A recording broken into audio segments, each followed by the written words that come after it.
আমরা গোবরডাঙ্গা মৃদঙ্গমের পক্ষ থেকে আজকে আয়োজন করেছি আমরা যারা শিল্পী, নৃত্য, গীত, ললিত কলা, চারুকলা সমস্ত কিছুর সঙ্গে যুক্ত, এই সমস্ত কলা যার হাত ধরে এসেছে, যিনি আমাদের পথ দেখিয়েছেন, যিনি পঞ্চম বেদ রচনা করেছেন, সেই রচয়িতা শ্রী ভরতমুনি, আমাদের পরম পূজনীয় মহাপুরুষ মহাঋষি ভরতমুনির আজ জন্মতিথি। সেই উপলক্ষে আমরা একটি ছোট্ট অনুষ্ঠানের আয়োজন করেছি। তাকে স্মরণ করে তার উদ্দেশ্যে কিছু কথা, গান, নৃত্য, নাটকের কিছু অংশ আজ আমরা পাঠ করব। আপনারা আমাদের সাথে থাকুন, খুব ভালো লাগবে আপনারা আমাদের পাশে থাকলে। অভিনয়, যে চারটি বিষয় ছাড়া অভিনয় হতে পারে না। আঙ্গিকাং ভুবনাং যস্য বাচিকাং সর্ববাংময়ম আহর্যং চন্দ্রতারাদি তম নমঃ সত্তিকাং শিবম। অর্থাৎ সর্বলোকে যাহার আঙ্গিক অভিনয়ের দ্বারা পরিবেষ্টিত, তাহার মুখোচ্চারিত প্রথম ওঙ্কার ধ্বনি বায়ুতরঙ্গে প্রবাহিত হয়ে নিখিল ব্রহ্মাণ্ডে ব্যাপ্ত হয়ে জাগতিক শব্দের সৃষ্টি করে। অতএব ব্রহ্মাণ্ডের সকল শব্দসমূহ তার অভিনয় থেকে উদ্ভূত। চন্দ্র তারাদি যার আভূষণ, সেই সাত্ত্বিক অভিনয়ের প্রতিমূর্তি ত্রিকালজ্ঞ কালজয়ী মহাকাল নটরাজ শিল্পীদের চিরপ্রেরণা। মহামণি মহাজ্ঞানী শ্রী ভরতমুনিকে জানাই আমাদের প্রণাম। ভরতমুনি রচনা করেছেন নাট্যশাস্ত্র, যা সারা বিশ্বে সমাদরে পালিত হচ্ছে। আজ অভিনয় জগতের সমস্ত কিছুই নাট্যশাস্ত্রে রয়েছে। নাট্যশাস্ত্র ছাড়া কোনো কিছু, কোনো চারুকলা, কোনো নৃত্য, গীত, বাদ্য কোনো কিছুই সম্ভব নয়। আর ভারতবর্ষে এটাকেই প্রথম পুস্তক আকারে পাওয়া যায়। নাট্যকলার সঙ্গে যুক্ত অন্যান্য প্রয়োজনীয় বিষয়ের মধ্যে পুঙ্খানুপুঙ্খভাবে এবং বিশদভাবে প্রতিপাদিত হয়েছে। পৃথিবীর জীবনচক্রের অনুকরণই হলো নাট্যশাস্ত্র। যখন নাট্য হলো পৃথিবীরই চক্রের এক প্রতিরূপ, তখন জাগতিক সমস্ত বিষয়ই নাট্যশাস্ত্রের অন্তর্ভুক্ত না হয়ে যায় না। সঙ্গীত, সাহিত্য, নৃত্য, অভিনয়, শিল্প ইত্যাদি ললিত কলার সমস্ত বিষয়ই এই নাট্যশাস্ত্রে পাওয়া যায়। নাট্য উৎপত্তি, নাট্য মণ্ডপ নির্মাণ, রঙ্গ পূজা ইত্যাদি প্রধান তিনটি পর্যায়ে, চতুর্থে নিত্যভেদ এবং পঞ্চমে পূর্বরঙ্গ বিধি, ষষ্ঠ এবং প্রথম অধ্যায়ে রস এবং ভাব, সপ্ত থেকে পঞ্চদশ পর্যন্ত আঙ্গিক অভিনয়, ষোড়শ থেকে ত্রিবিংশতি অধ্যায় পর্যন্ত বাচিক ও আহার্য অভিনয় এবং পরবর্তী আরো 4টি অধ্যায়ে অভিনয় সম্বন্ধে আরো বিশেষ বর্ণনা যুক্ত হয়েছে। গীত বাদ্য সম্বন্ধে বর্ণনা আছে 28তম থেকে 33তম অধ্যায় নিয়ে। 34তম থেকে 36তম অধ্যায়ের মধ্যে রয়েছে কথা, পাত্র, প্রকৃতিভেদ, বেশভূষণে জানার সম্বন্ধে এবং নাট্যবিদ্যা প্রচার সম্বন্ধে ব্যাখ্যা করা হয়েছে। প্রথম অধ্যায়ের বিষয় হয়েছে নাট্যবেদ এবং নাট্য প্রয়োগের উদ্ভব। ত্রেতা যুগের আরম্ভে সমস্ত দেবতা এবং দেবরাজ ইন্দ্র পিতামহ ব্রহ্মাকে অনুরোধ করলেন এমন কোন বস্তু রচনা করতে, যাহার দ্বারা মানুষের দুঃখ কষ্ট লাঘব হয় এবং তাহারা আনন্দ ও শান্তি লাভ করে। ব্রহ্মা তখন 4টি বেদ ঋক, সাম, যজু ও অথর্ব থেকে যথাক্রমে শব্দ, ভাব, গান ও নাট্য নিয়ে ব্রহ্মা পঞ্চম বেদ সৃষ্টি করলেন এবং তা দেবতাদের উপহার দিলেন। নৃত্য, গীত, বাদ্য এই পঞ্চম বেদের অন্তর্গত। ইন্দ্রকে বললেন দেবতাদের নিয়ে অভিনয় করতে। ইন্দ্র বললেন দেবতারা এই কঠিন কাজ করতে পারবে না। মহর্ষি যারা কঠোর পরিশ্রমী ও বেদজ্ঞ, তারাই একমাত্র এই কাজ করতে পারবে। তখন ব্রহ্মা ভরতমুনিকে ডেকে তার পুত্রদের দিয়ে পঞ্চম বেদে প্রয়োগ করতে বললেন। তখন ভরতমুনি তার পুত্রদের এই পঞ্চম বেদ শেখালেন। ভরতমুনি তার পুত্রদের ভারতী, শাশ্বতী ও আরষ্টি বৃত্তিকে অবলম্বন করে নাট্য প্রয়োগ করে ব্রহ্মার সামনে দেখালেন। ভারতী বচন বা কথা, শাশ্বতী রস ভাব আর আরষ্টি হচ্ছে দৌড়ানো, যুদ্ধ, লাফানো এই প্রধান নিয়ে গঠিত। এই দেখে ব্রহ্মা বললেন, এর সঙ্গে কৈশিকী বৃত্তি যোগ করো। কৈশিকী বৃত্তি হচ্ছে অলংকার, ভঙ্গি, অঙ্গচালনার সুকুমার ভাব এবং শৃঙ্গার রস প্রধান। ভরতমুনির কাছে উপযুক্ত মেয়েরা তখন ছিল না এবং গীত বাদ্য ব্যাপারটাও তখন জানা ছিল না। ব্রহ্মা তখন সুকেশী, মঞ্জুকেশী ইত্যাদি 24টি অপ্সরা তৈরি করলেন এবং বাদ্যের জন্য 7টি মহর্ষি ও গানের জন্য মহর্ষি নারদ ও গন্ধর্বদের নিয়োগ করলেন। তখন ভরতমুনি কৌশিকী বৃত্তি যুক্ত করলেন এবং ইন্দ্রধ্বজ প্রথম অনুষ্ঠিত করলেন। যখন দেবরাজের এই অনুষ্ঠানটি সাফল্যের সঙ্গে অনুষ্ঠিত হলো, তখন দৈত্যরা খেপে গেল, কারণ গল্পটা ছিল দেবতাদের হাতে দৈত্যদের পরাজয়। তখন ব্রহ্মা তাদের এই বলে শান্ত করলেন যে এই নাট্যবেদ শুধু দেব দানবদের জন্য নয়, এই সমস্ত লোকের জন্য, সমগ্র জীব লোকের অনুভূতির প্রকাশ এই নাট্যবেদে আছে। ধর্ম, অর্থ, কাম, কেলি, বিষয়, যুদ্ধ সব এর মধ্যে আছে। সব লোক এই নাট্যবেদ থেকে বিজ্ঞান, বিনোদ, আশ্বাস, শান্তি পেতে পারে। এইভাবে ব্রহ্মা অসুরদের ডেকে আশ্বাস দিলেন। বিশ্বকর্মাকে ডেকে নাট্যগৃহ বা উত্তম বলম তৈরি করতে বললেন এবং সব দেবতাদের রঙ্গ পূজা পদ্ধতি বুঝিয়ে দিয়ে ভরতমুনিকে ডেকে রঙ্গ পূজা করতে বললেন। অনুষ্ঠানের আগে সমস্ত বাধা দূর করবার জন্য নাট্যগৃহে বা উত্তম বলমে ব্রহ্মা, বিষ্ণু, মহেশ্বর, ইন্দ্রাদি দিকপালের এবং ইতর দেবতাদের, অসুর, দেব, যক্ষ, রাক্ষস, গন্ধর্বাদীদের জন্য সবিস্তারে পূজাবিধি, বিশেষ মন্ত্র ও যজ্ঞ সম্বন্ধে ব্যাখ্যা করা আছে। এই পূজার পরে বিশ্বকর্মা নির্মিত নাট্যগৃহে অমৃত মন্থন গ্রন্থ উপনীত হল। অসুর, দেবতা উভয় পাত্রপাত্র হিসেবে অংশগ্রহণ করেছেন। তারপর ব্রহ্মার অনুরোধে দ্বিতীয় ত্রিপুরা দাহন হিমালয়ে গিয়ে পরমেশ্বরের সম্মুখে অনুষ্ঠিত হল। সেই দেখে পরমেশ্বর, ভূতগণ এবং দেবী পার্বতী খুব খুশি হলেন। পরমেশ্বর ব্রহ্মাকে বললেন, আপনার সৃষ্ট এই পঞ্চম বেদ খুব ভালো, এর মধ্যে আমারও কিছু সংযোজন করতে ইচ্ছে করছে।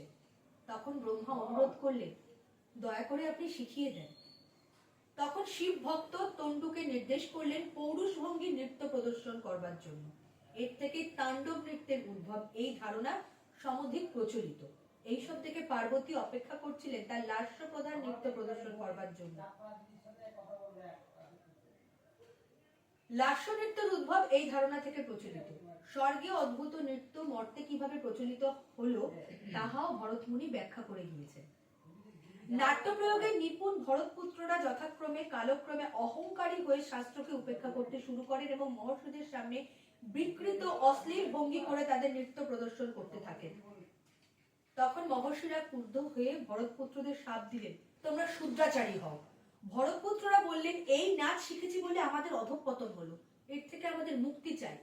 ভরতমুনি বললেন, ব্রহ্মা নির্মিত নাট্যবিদ্যার বিনাশ হতে নেই, তোমরা অপ্সরাদের এবং অন্যান্যদেরও শেখাতে শুরু করো, তাহলেই তোমাদের প্রায়শ্চিত্ত হবে।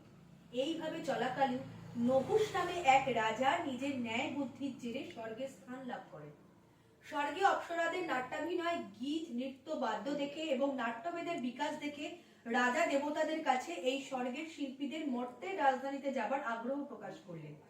দেবতারা বললেন, অপ্সরাদের মনুষ্যলোকে যাওয়া ভালো না, এদের আচার্য ভরতমুনি আপনার আগ্রহ পূরণ করবেন। নহুষ রাজা ভরতমুনির কাছে গিয়ে তার ঈপ্সিত আকাঙ্ক্ষা প্রকাশ করলেন। তখন ভরতমুনি তার পুত্রদের ডেকে রাজার মনের ইচ্ছা পূরণ করতে বললেন এবং বললেন, এই কাজ করলে তাদের শাপ মুক্তি হবে। তদানুসারে ভরতপুত্ররা মর্তে নাট্য প্রচার করলেন। মর্তে তাদের সন্তান সন্ততি হলো এবং নাচ শেখানোর ফলে তারাও শাপ মুক্ত হয়ে স্বর্গে গেলেন। ভরতমুনির মতে এদের মধ্যে কোহল, শাণ্ডিল্য, দত্তিন, বাৎস প্রমুখ নাট্যশাস্ত্র মর্তে প্রচার করে। যেহেতু নাট্যশাস্ত্র দেবতাদের কাছ থেকে পাওয়া, তাই প্রচলিত ধারণা এই যে দেব অধিষ্ঠিত মন্দিরগুলিতে এই নৃত্যধারা ব্যাপকভাবে প্রচলিত ছিল। এই ব্যাপক চর্চার ফলে ভারতীয় মন্দির, বিশেষত দক্ষিণ ভারতীয় মন্দিরের বা স্তম্ভের গাত্রে নাট্য নৃত্যের শৈলী ভাস্কর্য প্রাচীন শিল্পীরা খোদাই করে গিয়েছে।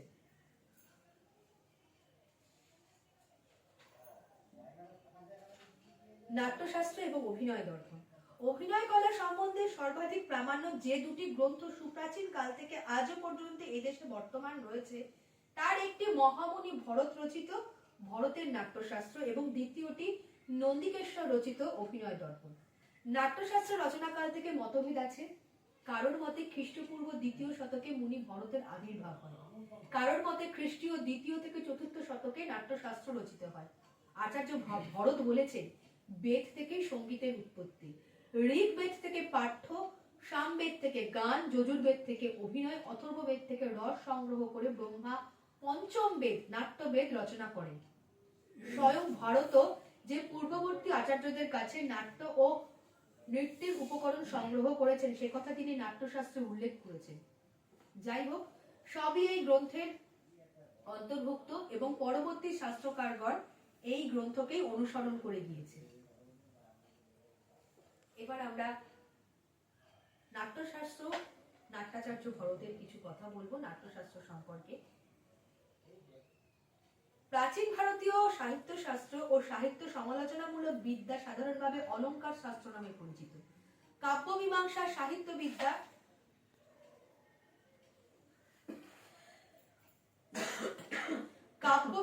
সাহিত্যবিদ্যা প্রভৃতি শব্দের দ্বারা সংস্কৃতে অলঙ্কার শাস্ত্রকে বোঝানো হয়। ভারতবর্ষের অলঙ্কার শাস্ত্রের ইতিহাস সুপ্রাচীন। আচার্য ভরতের নাট্যশাস্ত্র এবং সংস্কৃতে অলঙ্কার শাস্ত্রের সবচেয়ে প্রাচীন ও প্রামাণ্য রচনা। নাট্যশাস্ত্রকার ভরতমুনির কাল নির্ণয় অতি দুরূহ ব্যাপার। কালিদাস তার বিক্রমবর্ষী নাটকে উল্লেখ করেছেন। অধ্যাপক কেনার মতে 300 খ্রিস্টাব্দ নাট্য সাহিত্যের বর্তমান রূপটির আবির্ভাব। আবার অনেক পণ্ডিত খ্রিস্টপূর্ব 2য় শতক থেকে খ্রিস্টীয় 2য় শতকের মধ্যে কোনো এক সময়কে ভরতের আবির্ভাব কাল বলে মনে করে থাকেন। ভরতের নাট্যশাস্ত্র কারিকা, ভাষ্য ও অনুবংশ শ্লোক এই 3টি অংশে বিভক্ত। বিশেষ বৈচিত্র্য সম্বন্ধ এই গ্রন্থের 8ম থেকে 12 অধ্যায়ে বিস্তৃত পরিসরে অভিনয়ের বিভিন্ন দিক আলোচিত হয়েছে। অভিনয় শব্দের অর্থ প্রসঙ্গে ভরত বলেছে, অভিপূর্বস্য নিঞ্চ ধাতুরাভিমুখার্থ নির্ণয়ে যস্মাৎ পদার্থ নিয়তি তদস্মাৎ ভিনয়ং সৃত। নাট্যাচার্য ভরতের নাট্যশাস্ত্র অধ্যায়গুলির বিষয়বস্তু। ভরত প্রণীত নাট্যশাস্ত্র সংস্কৃত সাহিত্যে অনন্য। এই নাট্য সাহিত্যটি 36টি অধ্যায় এবং 60,000 শ্লোকে রচিত হয়। অধ্যায়গুলির বিষয়বস্তু নিম্নে আলোচনা করছি। নাট্যাচার্য ভারতের নাট্যশাস্ত্র প্রথম অধ্যায়ের বিষয়বস্তু। এই অধ্যায়ে নাট্যবেদের উৎপত্তি বর্ণিত হয়েছে এবং এই গ্রন্থটির জন্য রচিত হয়েছে। এর অঙ্গগুলি কি কি, মঞ্চে নাটক কিভাবে উপস্থাপিত হয় প্রভৃতি বিষয়বস্তু ভরত তার নাট্যশাস্ত্রে পুঙ্খানুপুঙ্খভাবে বর্ণনা করেছেন। ভরত ঋগ্বেদ হতে পাঠ্যাংশ, সামবেদ হতে সঙ্গীত, যজুর্বেদ হতে অভিনয় এবং অথর্ববেদ হতে রস গ্রহণ করে এই পঞ্চম বেদ রচনা করেন। দ্বিতীয় বিষয়বস্তু নাট্যশাস্ত্র।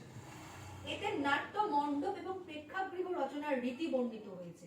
ভরতের মতে প্রেক্ষাগৃহের আকৃতি হবে পর্বতের গুহার মতো। দর্শকদের আসন হবে ইট বা কাঠ দিয়ে তৈরি এবং দেওয়ালে ছবি আঁকা থাকবে। নাট্যশাস্ত্রের তৃতীয় অধ্যায়ে রয়েছে রঙ্গমঞ্চে মহাদেব, ব্রহ্মা, বিষ্ণু, বৃহস্পতি ও গুহক এই দেবতাগণের পূজা করার জন্য। নাট্যানুষ্ঠানের জন্য তাদের আশীর্বাদ প্রার্থনা করা হয়। নাট্যশাস্ত্রের চতুর্থ অধ্যায়ের বিষয়বস্তু। এই অধ্যায়ে 2টি নাটক অভিনয়ের বর্ণনা দেওয়া হয়েছে। অমৃতমন্থন নাটকটি দেবতাদের সম্মুখে এবং ত্রিপুরাদাহ নাটকটি মহাদেবের সম্মুখে মঞ্চস্থ হয়। নাট্যশাস্ত্রের পঞ্চম অধ্যায়ের বিষয়বস্তু। এতে পূর্বরঙ্গ, নান্দি ও প্রস্তাবনা বিষয়ে আলোচনা রয়েছে। ষষ্ঠ অধ্যায়ের বিষয়বস্তু। এই অধ্যায়ের প্রথমে রস কাকে বলে এই বিষয়ে আলোচনা করা হয়েছে। এই প্রসঙ্গে আলোচনা করতে গিয়ে ভরত বলেছেন, রসস্বতে আস্বাদ্যাতে ইতি রস। তারপর রসভাব, অভিনয়, ধর্মীয় বৃত্তি, প্রবৃত্তি, সিদ্ধি, স্বর, গান ও রঙ্গ বিষয়ে লক্ষণ দেওয়া হয়েছে। ভরত 8 প্রকার রসের কথা স্বীকার করেছেন। ভরত 8 প্রকার রসের কথা বললেও কোনো কোনো সংস্করণে নবম রস রূপে শান্ত রসের উল্লেখ করা হয়েছে। কবি চিত্তের রসনানুভূতি থেকে কাব্যের উদ্ভব, সামাজিক চিত্তের রসনানুভূতিতে কাব্যের পর্যাবসনা, বীজ থেকে বৃক্ষ, বৃক্ষ থেকে পুষ্প, পুষ্প থেকে ফল হয়, অর্থাৎ বীজ হচ্ছে সবকিছুর মূল। নাট্যশাস্ত্র সপ্তম অধ্যায়ে রয়েছে ভাব, বিভাব, স্থায়ী ভাব, ব্যভিচারী ভাব এবং সেই সঙ্গে 8 প্রকার স্থায়ী ভাব।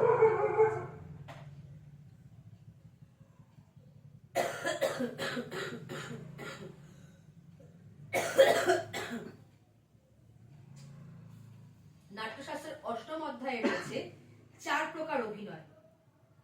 আঙ্গিক, বাচিক, সাত্ত্বিক এবং আহার্য।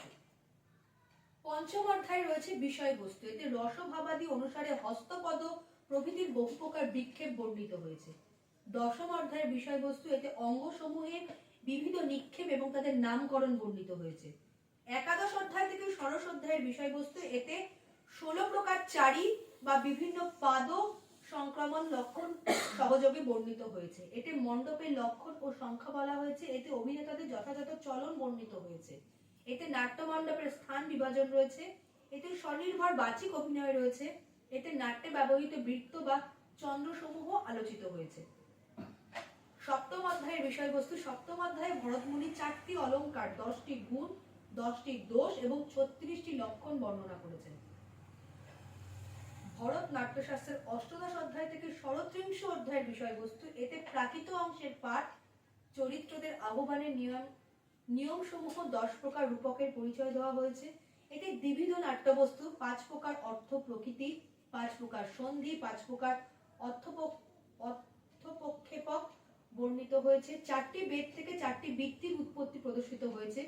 আহার্যাভিনয় ও নেপথ্য বিষয়ক আলোচনা রয়েছে।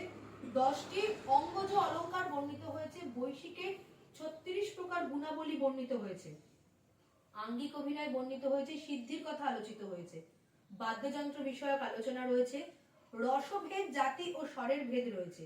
বাঁশির প্রকারভেদ রয়েছে। তাল, লয় প্রভৃতি আলোচিত হয়েছে। মৃদঙ্গ প্রভৃতি বাদ্যযন্ত্রের বর্ণনা রয়েছে। 3 প্রকার প্রকৃতি, নানা প্রকার নারীর লক্ষণ রয়েছে। নাট্যদলের সদস্যদের কর্মবিভাগ আলোচিত হয়েছে। মুনিগণের প্রশ্নে পূর্বরঙ্গে কোন দেবতার পূজা শ্রেষ্ঠ, স্বর্গ থেকে মর্তে নাট্যের অবতরণ কি প্রকার ইত্যাদির উল্লেখ এবং উত্তর দেওয়া রয়েছে। পরিশেষে একথাই বলি, ভরত তার গ্রন্থে রসকে প্রাধান্য দিয়েছে। সামাজিক দিক থেকে এই নাট্যশাস্ত্রের ভূমিকা খুবই গুরুত্বপূর্ণ স্থান লাভ করেছে। সুতরাং আমরা যারা শিল্পী, আমাদের প্রত্যেকের উচিত ভরতের নাট্যশাস্ত্র পাঠ করা। যদি আমরা সঠিকভাবে আমাদের শিল্পকে আত্মস্থ করতে চাই, তবে অবশ্যই আমাদের ভরত মুনির শরণাপন্ন হওয়া উচিত, কারণ তার রচিত নাট্যশাস্ত্রের সমস্ত কিছু রয়েছে যেভাবে একজন শিল্পী প্রকৃত শিল্পী হয়ে উঠতে পারে। ভালো থাকবেন সবাই। ডাক শুনে কেউ না আসে, তবে একলা চলো রে। যদি তোর ডাক শুনে কেউ না আসে, তবে একলা চলো রে। একলা চলো, একলা চলো, একলা চলো, একলা চলো রে।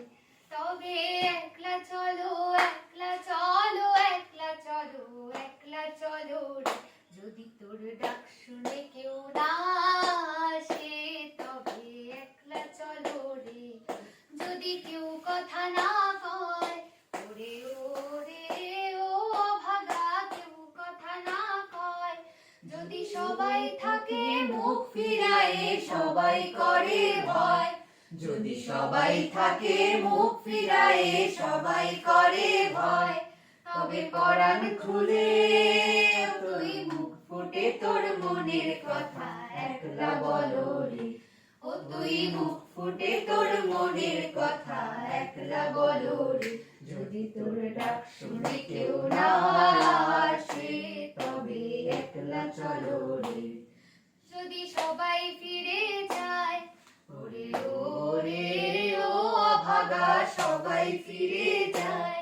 যদি গহন পথে যাবার কালে কেউ ফিরে না চায়, যদি গহন পথে যাবার কালে কেউ ফিরে না চায়, তবে পথের কাঁটা তুই রক্ত মাখা চরণ তলে একলা দলরে। ও তুই রক্ত মাখা চরণ তলে একলা দলরে।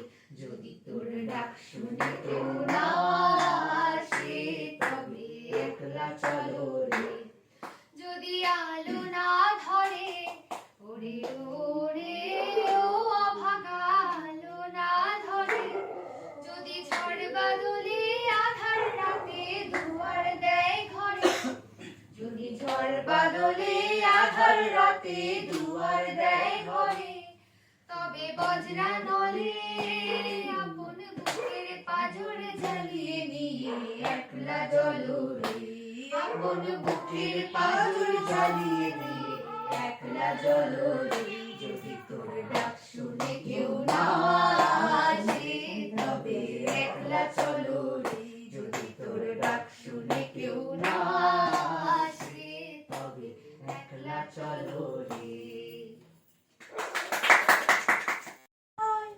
তোমার নিঠুর মনে না কালিন্দির ঘাটে আইসো দুপুরে সময় যদি দেখার ইচ্ছে হয় তোমার নিঠুর মনে না কালিন্দির ঘাটে আইসো দুপুরের সময় আমি জল ভরিবার ছল করিয়া দেখব নয়ন ভরিয়া জল ভরিবা আমি জল ভরিবার ছল করিয়া দেখব নয়ন ভরিয়া দেখো আসিয়া আমার বন্ধু চিকন কালিয়া দেখো আসিয়া আমার বন্ধু চিকন কালিয়া দেখো আসিয়া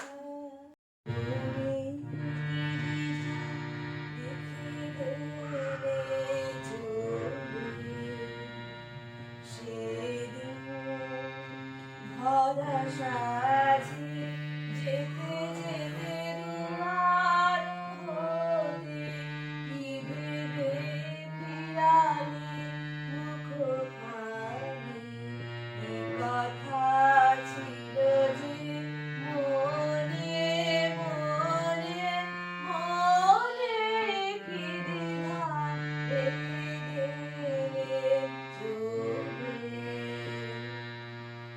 তুমি সে কি হেসে গেলে আখি বলে আমি বসে বসে ভাবি বিকম্পিত হৃদয়খানি তুমি আছো দূর ভুবনে মনে কি দ্বিধা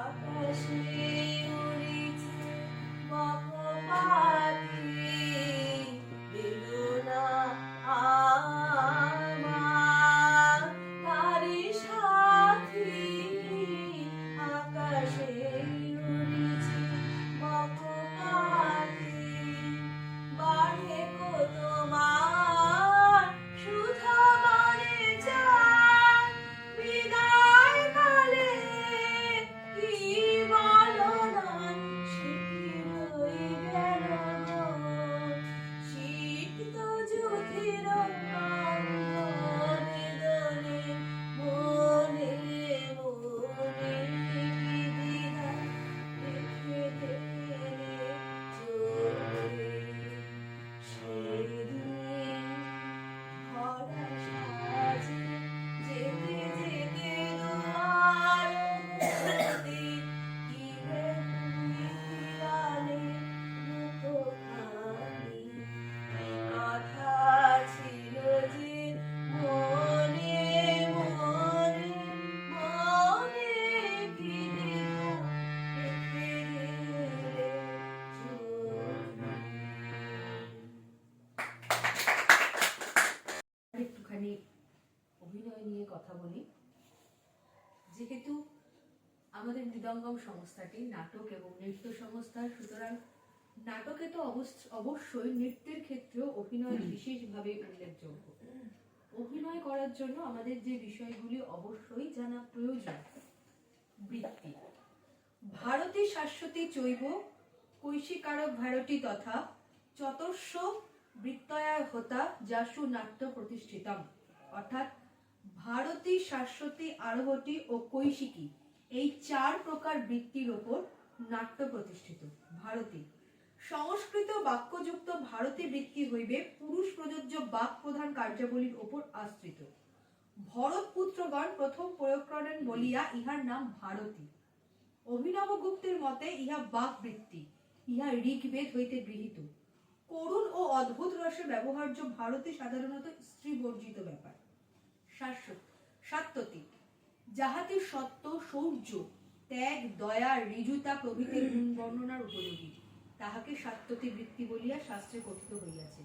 ইহাতে আছে উৎকট হর্ষ, কিন্তু শোক শূন্য কার্যাবলীর উপর আরাধিত। যজুর্বেদ হইতে গৃহীত সাত্যতী হইবে বীর, রৌদ্র ও অদ্ভুত রস বর্ণনার উপযোগী, কিন্তু শোক এবং শৃঙ্গার বর্ণনার অনুপযোগী। আরভটি ইহাতে থাকিবে মায়া, ইন্দ্রজাল, সংগ্রাম, ক্রোধ, উদ্ভ্রান্ত এবং চেষ্টা, বধ, বন্ধন, মিথ্যা দম্ভ প্রভৃতি দেখাইতে এই বৃত্তি উক্ত কার্যের উপযোগী। অভিনবগুপ্তের মতে ইহা কায়বৃত্তি অর্থাৎ শরীর, অনলস, আলস্য, শূন্য, ভৃত্যের অর্থাৎ পালিত যে সকল গুণ যথা বহুভাষণ, মিথ্যা বাক্য, কাপট্য, সেই সব উক্ত বৃত্তির মধ্যে আছে। অথর্ব বেদ হইতে গৃহীত আরভটি বৃত্তিতে ভয়ানক, বিভৎস ও রৌদ্র রস ব্যবহার্য। কৈশিকী নৃত্যগীত, বহুল ও শৃঙ্গার প্রতিপাদক কার্যাবলীর উপর আশ্রিত বৃত্তিকে বলে কৈশিকী। অভিনবগুপ্তের মতে ইহা সৌন্দর্যোপযোগী ব্যাপার। কেশ যেমন কোনো প্রসাধন সাধন না করিলেও শরীরে শোভাকর হইয়া থাকে, কৈশিকী বৃত্তিতেও সেইরূপ বর্ণনা করা হইয়াছে।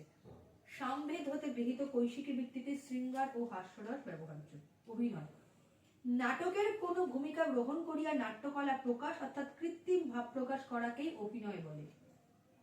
তত্র তবিনয় শৈব প্রাধান্যমিতি কথ্যতে আঙ্গিক বাচিকস্তব্দাহ্য সাত্ত্বিক হপর।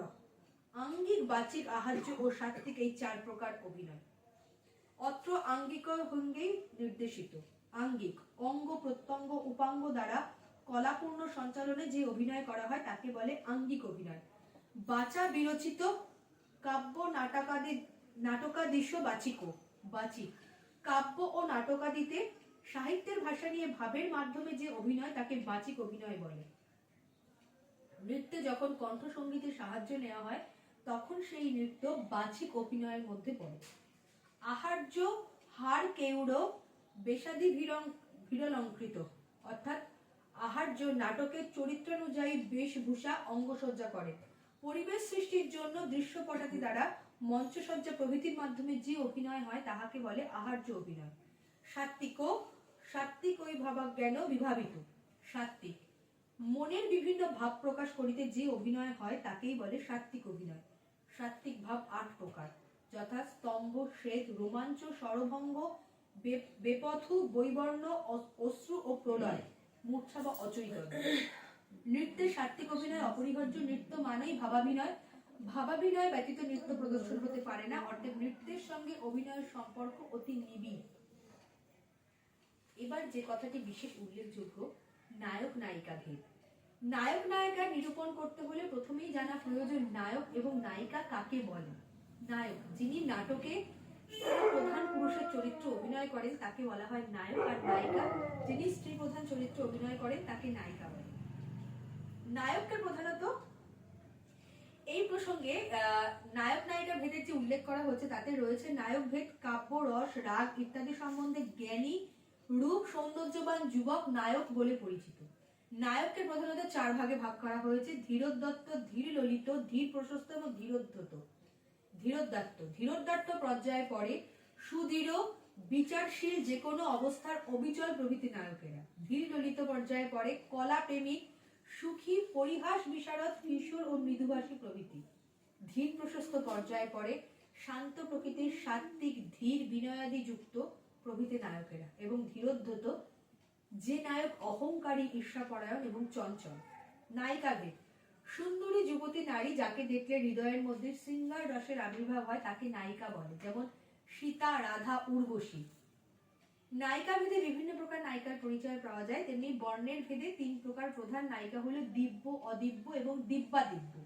দিব্য দেবতার স্ত্রী এবং দেবগুণ সন্তান যে স্ত্রীলোক তাকে দিব্য বলে, যেমন লক্ষ্মী, সরস্বতী, দুর্গা। অদিব্য সংসারে পুরুষের স্ত্রী এবং মনুষ্যগুণ সম্পন্ন যে স্ত্রীলোক তাকে বলে অদিব্য, যেমন দময়ন্তী, ঝাঁসির রানী এবং পদ্মিনী। দিব্যাদিব্য দেবীর অংশ নিয়ে সংসারে জন্ম নেয় যে স্ত্রীলোক তাকে দিব্যাদিব্য বলে, যেমন সীতা, রাধা প্রভৃতি। জাতি অনুসারে নায়িকার প্রকারভেদ 4 প্রকার: পদ্মিনী, চিত্রিণী, শঙ্খিনী এবং হস্তিনী। পদ্মিনী যে নারী অতিশয় কোমল অঙ্গের এবং কলাপ্রেমী। চিত্রিণী যে নারী সর্বাঙ্গ সুন্দর, শিরবতী, ললিত, কলাপ্রিয়। শঙ্খিনী, যে নারী রুগ্ন, গর্বিতা, নিমজ্জ, শঙ্খের মতো কণ্ঠস্বর। হস্তিনী, স্থূলকায়া, উগ্র, বিকৃতমনা, গজবামিনী, তাকে হস্তিনী নায়িকা বলা হয়। ধর্ম ও স্বভাব ভেদে নায়িকার 3 প্রকার: স্বকীয়া, পরকীয়া ও গণিকা বা সামান্যা। স্বকীয়া নায়িকা পর্যায়ে পড়ে সুশীলা, লজ্জাপতি, প্রতিপরায়ণা প্রভৃতি নায়িকারা। পরকীয়া পর্যায়ে পড়ে পর অর্থাৎ অপরের সঙ্গে সম্পর্কযুক্ত নায়িকারা। আর সামান্যা বা গণিকা পর্যায়ে পড়ে লোভে পড়ে কুটিলতা, দুঃসাহসিকতা প্রভৃতি অবগুণ যার স্বধর্ম। কেউ কেউ এই নায়িকাকে গণিকা বা পতিতা বলে চিহ্নিত করেন। প্রকৃতিভেদে আবার নায়িকার 3 প্রকার: দুঃখিতা, মানময়ী এবং বক্রোক্তি। বক্রোক্তি গর্বিতা। দুঃখিতা, যে নারী প্রতি অনাসক্ত জানিয়া দুঃখিতা। মানময়ী, যে নারী প্রিয়তমের প্রতি অভিমানী হয়ে হয় তাকে মানময়ী বলে। বক্রোক্তি গর্বিতা, যে নারী নিজের রূপ গুণে ও পতি প্রেমে গর্বিতা তাকে বক্রোক্তি গর্বিতা নায়িকা বলে। পরিস্থিতি ভেদে নায়িকা আবার 8 প্রকার, যেমন অভিসারিকা, খণ্ডিতা, কলহান্তরিতা, বিপ্রলব্ধা, উৎকণ্ঠিত, বাসক সজ্জা, প্রসূত ভত্রিকা, স্বাধীন ভত্রিকা। আমাদের আলোচনা আজকে এখানে শেষ করছি। আমরা আমাদের আজকের এই সুন্দর অনুষ্ঠানটি শেষ করবো একটি নৃত্যের মাধ্যমে। নৃত্য পরিবেশন করবে তিথি।